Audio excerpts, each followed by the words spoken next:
Durgachak town স্টেশনের কাছাকাছি। আর আমার কাঁধে একটা নয়, এখন দুটো ব্যাগ। দুজনে এখন হাঁটতে হাঁটতে দুর্গাচক টাউন স্টেশনের কাছে চলে এসেছি। আর 1 মিনিট লাগবে। আর এই হলদিয়া হাওড়া লোকাল, এর হলদিয়া থেকে ছাড়ার টাইম হচ্ছে 2:35। আর ওই ট্রেনটাই আমাদের দুর্গাচক টাউনে এসে পৌঁছায় 2:45। আর এই ট্রেনই আবার হাওড়া গিয়ে পৌঁছবে 5:50। টিকিট কাউন্টারে এসে দেখলাম প্রচুর লাইন পড়ে গেছে। অলরেডি টিকিটটা মোটামুটি পেয়ে গেছি। আর এখন ফটো শ্যুটিং চলছে। আর সুমন জ্যাকেট ভুলে গেছিলো, অলরেডি ট্রেন ছাড়ার আগেই ও চলে এসেছে। তো প্রত্যেক ভিডিও শুরুর নেয় আজকে শুরুটাও দুর্গাচক টাউন স্টেশন থেকেই। ভিডিও করতে করতে ট্রেন ছেড়ে চলে যেত। তো অলরেডি ট্রেনে আমরা উঠে পড়েছি। আগে 2:47। আর আমাদের গল্প শুরুর প্রথম ট্রেন ছেড়ে দিয়েছে হাওড়া জংশনের উদ্দেশ্যে। বাই বাই হলদিয়া, 10 দিনের জন্য।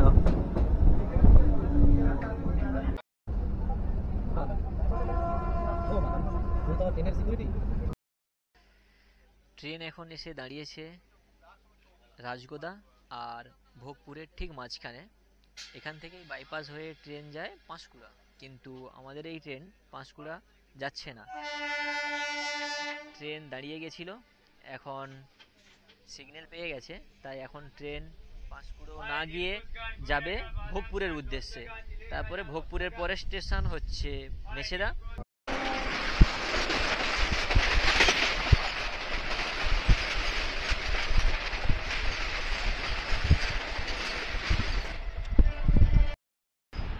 ট্রেন এখন কোলাঘাট ব্রিজের উপর থেকে আমরা এগিয়ে যাচ্ছি এখন।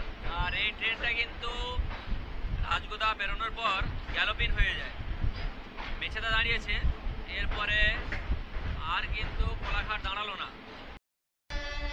38056 হলদিয়া হাওড়া লোকাল এখন সাঁতরাগাছি ক্রস করে হাওড়ার দিকে এগিয়ে চলেছে। মেছেদার পরে যে কয়েকটা স্টেশন দেয়, স্টেশনগুলো হচ্ছে মেছেদা, বাগনান, উলুবেড়িয়া, তারপরে আন্দুল, সাঁতরাগাছি হয়ে ট্রেনটা যায় হাওড়ার উদ্দেশ্যে। আর কিছু সময়ের মধ্যে আমরা আমাদের এই গল্পের প্রথম ট্রেন জার্নি শেষ করব। আর ট্রেন শেষ করবে তার 136 কিলোমিটার পর হাওড়া আমরা পৌঁছে গেছি। এরপরে আমাদের গল্প শুরু হবে দ্বিতীয় ট্রেন জার্নি 8:25 থেকে। কিন্তু তার আগে আমাদের খুঁজতে হবে 13009 দুন এক্সপ্রেস কত নম্বর প্ল্যাটফর্মে দিয়েছে। 13009 এইমাত্র প্রবেশ করছে হাওড়া স্টেশনে। এই ট্রেনে হয়েই আমরা যাব অযোধ্যা। আর এখানে সৌগত আর সুমন দুজনে দাঁড়িয়ে রয়েছে। আর এই ট্রেন হাওড়া থেকে ছাড়বে 8:25। রাতের ডিনার বলতে পার্সেল করে নিয়ে চলে এসেছিলাম খাওয়া এখনও শুরু হয়নি, কারণ এখন বাজে সবে 8:15। তো ট্রেনটা ছেড়ে দিলে তারপরেই খাওয়া দাওয়াটা শুরু। ট্রেন যথাসময়ে হাওড়া থেকে ছেড়ে দিয়েছে। এখন আমরা রওনা দিচ্ছি অযোধ্যার উদ্দেশ্যে। কিন্তু এই দ্রুন এক্সপ্রেসে প্যান্টিকারের সুব্যবস্থা রয়েছে, সম্ভব হলে আপনারা এখান থেকেও খাবার অর্ডার করে নিতে পারেন। রাতের ডিনার আমরা সেরে নেব, তারপরে একটা ট্রেনে ঘুম। আজকের জানুয়ারির 20 তারিখ, আমরা অযোধ্যা পৌঁছানোর কথা ছিল 21 তারিখ 1:53। কিন্তু এই অযোধ্যা রাম মন্দির ইনোগ্রেশনের কারণে আমাদের ট্রেনকে অযোধ্যা বাইপাস হয়ে যেতে হবে, হয় বারাণসী নেমে যেতে হবে, না হলে লখনৌ নামতে হবে। তো আমরা ভাবছি বারাণসীতে নেমে যাব। তো সেটা আমি আপনাদেরকে অবশ্যই জানিয়ে দিচ্ছি। আর একটা জিনিস, আপনারা যখন এই সময়টা বাদ দিয়ে যখন আসবেন তখন কোনো সমস্যা হবে না। তখন প্রতিদিনই মানে দিনে দুটো করে ট্রেন অযোধ্যার উপর থেকে যায়। কলকাতা থেকে অযোধ্যা আপনি প্রতিদিন দুটো করে ট্রেন পেয়ে যাবেন, কোনো সমস্যা হবে না। এবং ওখানে গিয়ে আপনারা কোথায় থাকবেন, কি খাবেন, কিভাবে ঘুরবেন, সমস্ত কিছু তথ্য আমি আপনাদেরকে দিয়ে থাকব। তো চলুন, আজকের মতো গুড নাইট, আবার দেখা হচ্ছে সকালে। এইমাত্র বিহারের সাসারামপুর জংশন পাস করে আমরা এগিয়ে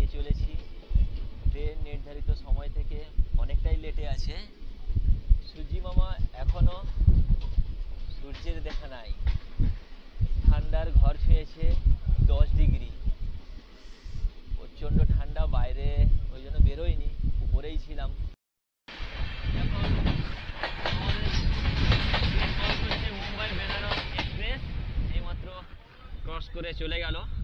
এখন আমরা এগিয়ে যাচ্ছি বেনারসের উদ্দেশ্যে, কারণ ওই বারাণসীতেই আমরা নামবো।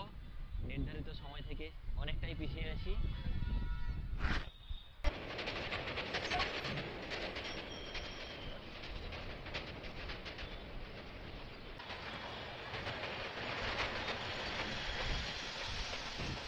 নির্দিষ্ট সময় থেকে 15 মিনিট লেটে চলছে 13009 দুন এক্সপ্রেস। এইমাত্র আমাদের ট্রেন প্রবেশ করলো কাশী বিশ্বনাথ স্টেশনে। তো ট্রেন থেকে এখন নামছি, এখন নেমে গেছি বারাণসী স্টেশনে। ট্রেনটা পৌঁছানোর টাইম ছিল 10:20 এখন বাজে 10:52। তো অলরেডি 32 মিনিট লেটে আমরা বারাণসী এসে পৌঁছেছি।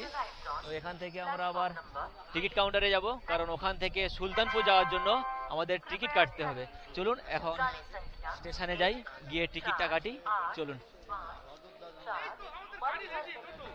স্টেশন থেকে আমরা বাইরে চলে এসেছি, কারণ টিকিটটা কাটার জন্য আপনাদেরকে বাইরেই আসতে হবে, আর না হলে আপনারা অনলাইনেও কাটতে পারেন। তো অনলাইনে কাটবো না, যেহেতু আমরা জেনারেল টিকিট কাটবো, তাই টিকিট কাটার জন্য স্টেশন থেকে আমরা একদম প্ল্যাটফর্ম থেকে বাইরে বেরিয়ে এসেছি। বেরিয়ে এসে এখন টিকিট কাটতে যাচ্ছি। ওই যে বিল্ডিংটা দেখছেন ওইখানটায় টিকিট কাউন্টার আছে জেনারেল টিকিট কাটার জন্য। তো আমরা এখন ওইখানেই যাচ্ছি। এখন আমরা আছি বারাণসী স্টেশনের 6-7 প্ল্যাটফর্মের ঠিক ওভারব্রিজের উপরে দাঁড়িয়ে আছি, কারণ এখন ট্রেন ঢুকবে ফারাক্কা এক্সপ্রেস। তো কত নম্বর প্ল্যাটফর্মে দিবে সেটা এখনো ঘোষণা হয়নি। তো আমরা এই ফারাক্কা এক্সপ্রেসে হয়ে এখান থেকে আমরা যাব আবার সুলতানপুর। এই বারাণসী থেকে সুলতানপুর পর্যন্ত ট্রেনের জেনারেল কামরার ভাড়া 80 টাকা। অনেক ছুটোছুটি দৌড়াদৌড়ি করে মোটামুটি ফারাক্কা এক্সপ্রেসে উঠে পড়েছি। এখান থেকে ট্রেন ছাড়বে, তো অলরেডি 10 মিনিট লেট আছে। তো সুলতানপুর পৌঁছানোর টাইম এখান থেকে অ্যারাইভিং সময় নেয় 2 ঘন্টা 50 মিনিটের মতো। তো কত সময় পরে পৌঁছায় সেটাও আমি আপনাদের সাথে শেয়ার করছি। ওকে, এখন তাহলে বারাণসী থেকে যাচ্ছি সুলতানপুর। ট্রেন এখন জাফরাবাদ স্টেশনে এসে দাঁড়িয়ে গেছে। অনেকটা সময় এখানে দাঁড়িয়ে রয়েছে, কারণ সিগন্যাল পাচ্ছে না, তাই এখানে এসে দাঁড়িয়ে গেছে। বহু মানুষ ডাইরেক্ট অযোধ্যা ট্রেন যাচ্ছে না বলে সব সুলতানপুর হয়েই যাচ্ছে, দেখতে পাচ্ছেন। ওনারা সব পতাকা কাঁধে নিয়ে দাঁড়িয়ে আছে। আর এখানে রয়েছে আমার বন্ধুরা।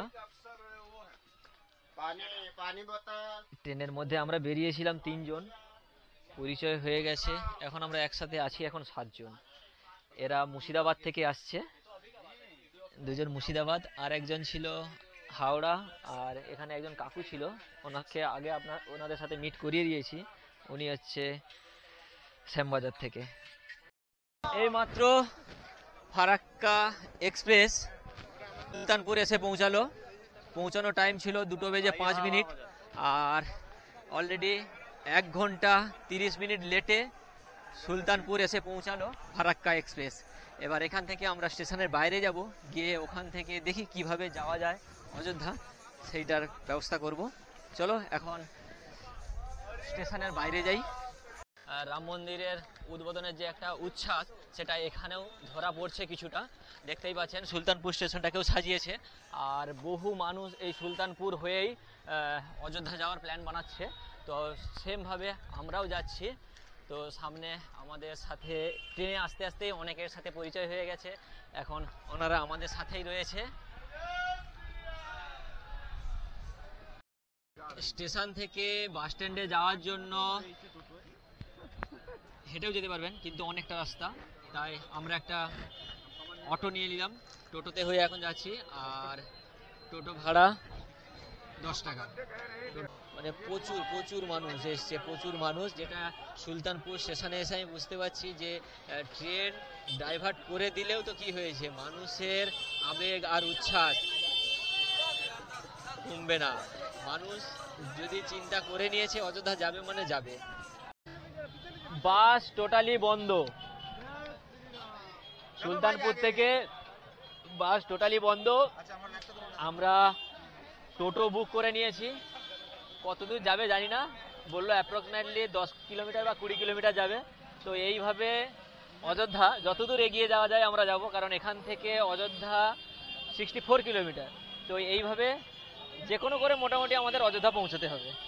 তো সেইভাবেই আমরা আস্তে আস্তে এগিয়ে চলেছি, টোটো অটো ধরে ধরে। তো দেখা যাক, আমরা এখন এই গাড়িতে টোটাল আমরা 7 জন বসে পড়েছি। টোটোতে হয়ে 20 কিলোমিটার পথ এসেছি। আসার পরে ওখানে পুলিশ চেকিং চলছিল, ওখান থেকে আমাদের নামিয়ে দিয়েছে। আর দুপুর থেকে খাওয়া হয়নি, তাই এখানে একটা ভান্ডারা লেগেছে। এই ভান্ডারায় এখন দুটো খেয়ে নেব, খেয়ে আবার অযোধ্যা এগিয়ে যাওয়ার জন্য কিছু একটা ব্যবস্থা করব, অটো টোটো কিছু একটা ব্যবস্থা করব, করে আবার এগিয়ে যাব।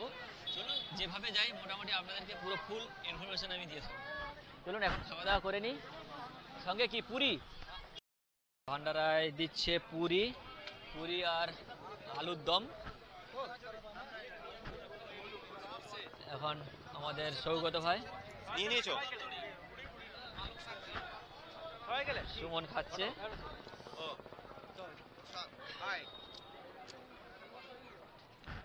এই ভান্ডারা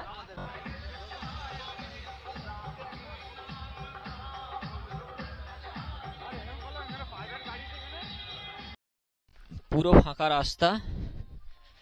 সুলতানপুর ট্রেন থেকে নেমেছিলাম, তারপরে ওখান থেকে কোনো ডাইরেক্ট বাস পাইনি। এক এক করে টোটো অটো পায়ে হেঁটে এখন অ্যাপ্রক্সিমেটলি আর 17 কিলোমিটার বাকি আছে অযোধ্যা পৌঁছাতে। কিন্তু অযোধ্যা ধাম পৌঁছতে এখনো বাকি আছে 21 কিলোমিটার। এখন আমাদের সাথে পরিচিত হওয়া কিছুজন, আমরা টোটাল 7 জন হেঁটে চলেছি এখন। জানি না কোনখানে গিয়ে আমাদের পদযাত্রা শেষ হবে, আবার যদি অটো পাই বা টোটো পাই উঠে পড়বো। এইভাবে আমরা এখন এগিয়ে চলেছি অযোধ্যা রাম মন্দিরের উদ্দেশ্যে। এখন বাজে 8:30। মানে একজনের কাছ থেকে শুনেছিলাম ভরতকুণ্ডের কথা। তো অলরেডি হাঁটতে হাঁটতে আমরা সেই ভরতকুণ্ড দর্শন করতে চলে এসেছি। মেন রোড থেকে বাইপাস রোড আছে, ওই রোডে 1 কিলোমিটার 1.1 কিলোমিটার। তো আমরা এখন সেই পথ ধরে এখন চলে এসেছি ভরতকুণ্ডের সামনে।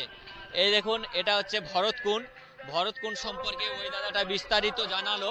তো দেখুন, চলুন আপনাদেরকে একবার ভরতকুণ্ডটা ভালো করে দর্শন করি। এটাই হচ্ছে সেই ভরতকুণ্ড, যেখানে ভরত 14 বছর ধরে তপস্যা করছিল রামের জন্য। এখন আমরা সেই ভরতকুণ্ডে এসে উপস্থিত হয়েছি। আগামীকাল রাম জন্মভূমি ইনোগ্রেশন হবে, আর আমরা আজ ভরতকুণ্ড দর্শন করছি। এরপরে আমরা যাব আবার অযোধ্যা ধামের উদ্দেশ্যে।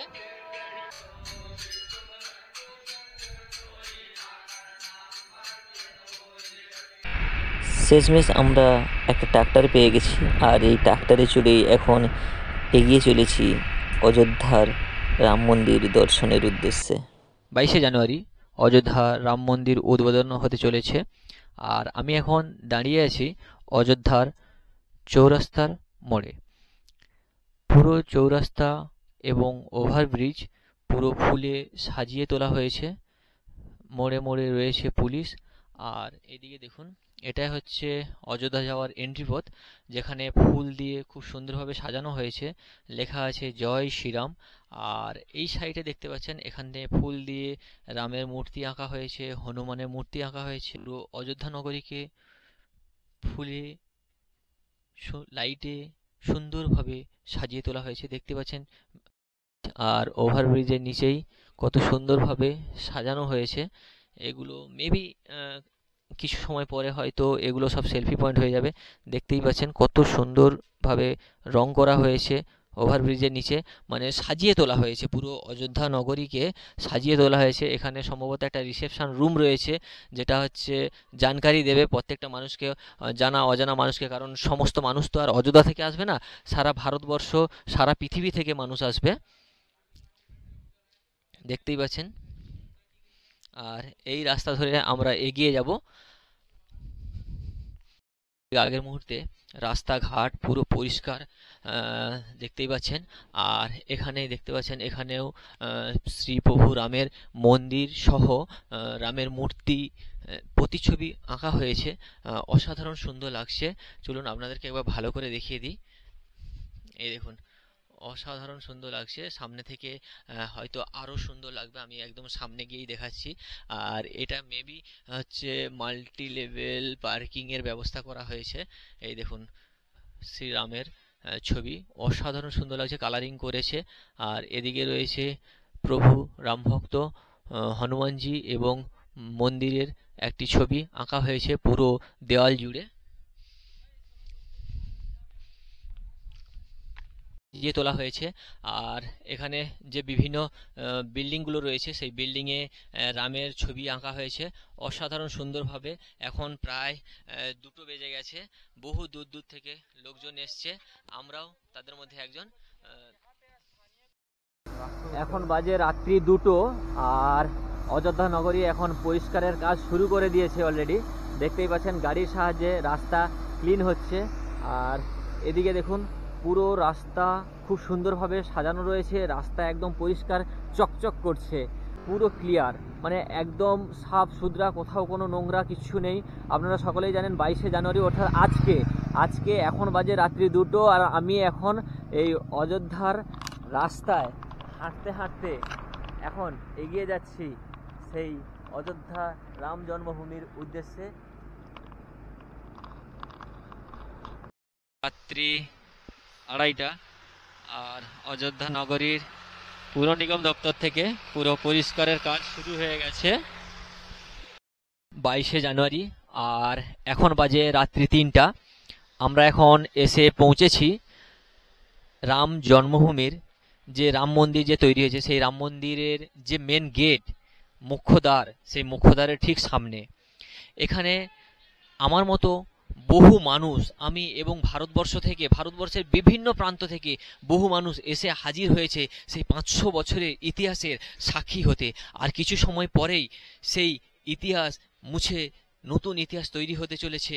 আর এই রাম মন্দিরেই আর কিছু সময় পরেই প্রতিস্থাপন হতে চলেছে রামলালার। সেই ক্ষণিকের দর্শন পাওয়ার জন্য বহু মানুষ বহু দূর দূরান্ত থেকে এসেছে। এখন দেখতেই পাচ্ছেন এখানে পুরো একদম হাই টাইট সিকিউরিটি, মানে বহু পুলিশ। আর এখানে এই যে গেটটা, এই গেটের ভেতরে কাউকে প্রবেশ করতে দিচ্ছে না। এই পর্ব আজ এখানেই শেষ করলাম। রাম মন্দির দর্শন, হনুমানগড়ি, কনক ভবন, দশরথ মহল এবং রামকি পৌড়ি, এইসব দর্শনীয় স্থানের ভিডিও নিয়ে ফিরছি আগামী পর্বে।